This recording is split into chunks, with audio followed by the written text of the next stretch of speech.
نجحت العملية ومات المريض. فشلت العملية ونجا المريض.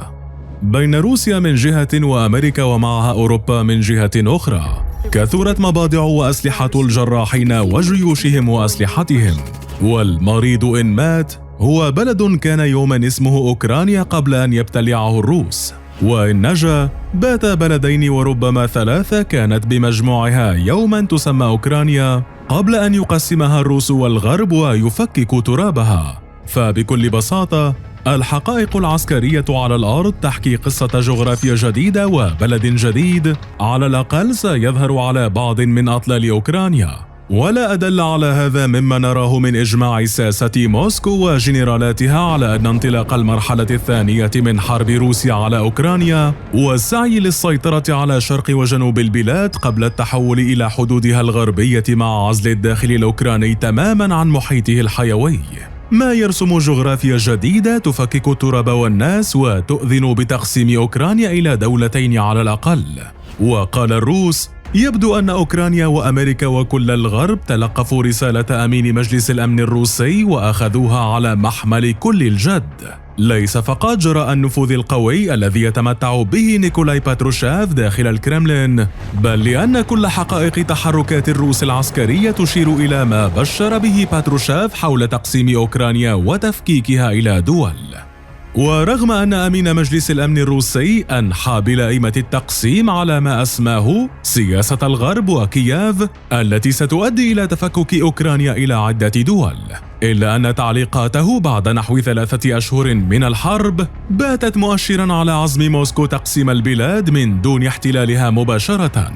ولأن العسكر يتحدثون بلسان الساسة وفي بعض الحال العكس صحيح، لم يكن تصريح قائد المنطقة العسكرية المركزية اللواء روستوم مينيكايف بمنأى عما ذهب إليه أمين مجلس الأمن الروسي، إذ قال مينيكايف بكل وضوح أن روسيا تتطلع إلى الاستيلاء على شرق وجنوب البلاد بالكامل، حتى أن تصريحات مينيكايف جاءت بتفصيلات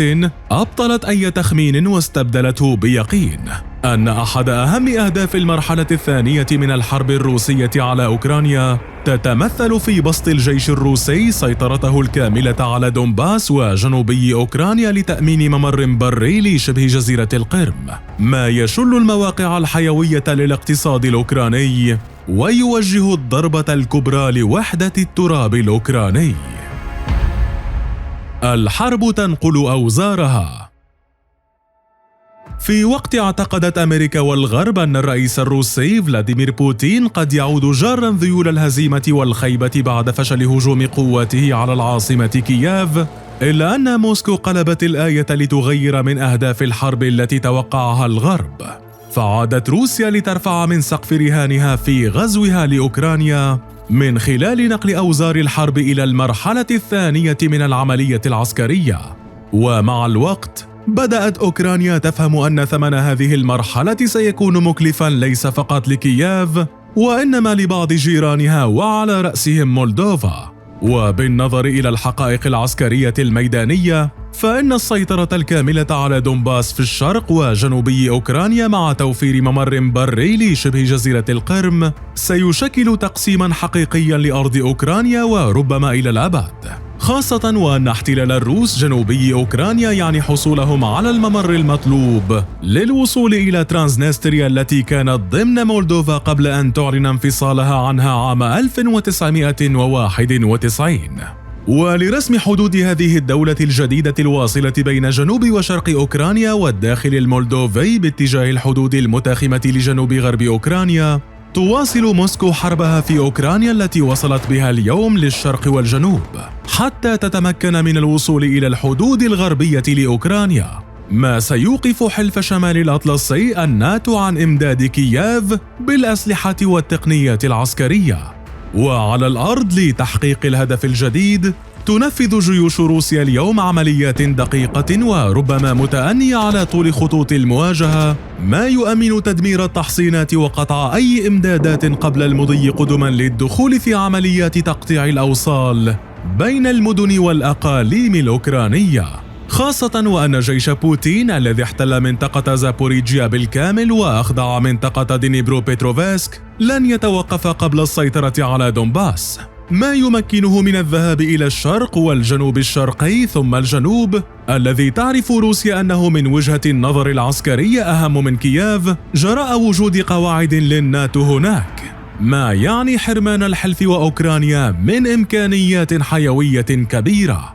ومع التقدم الذي رسمه جنرالات بوتين لجيش موسكو نحو ميكولايف، يبدو أن المخطط العسكري الروسي بات واضحا لقطع أوديسا من دون هجوم بري، والاكتفاء باستخدام الصواريخ والمدفعية والطيران، مع استمرار الزحف غربا حتى عزل كييف عن أي حلفاء يمدونها بالأسلحة، مع تحقيق هدف تقطيع أوكرانيا وتشكيل دولة جديدة جارة لها تتبع لروسيا تمتد من دونباس إلى مولدوفيا والقرم. حينها قد توقف روسيا الحرب بعد أحداث ما تسعى إليه من توازنات جيوسياسية، لكن على حساب أوكرانيا مقطعة الأوصال وبجغرافيا جديدة ومعتلة من الناحية الإقليمية والاجتماعية والديمغرافية وحتى الاقتصادية.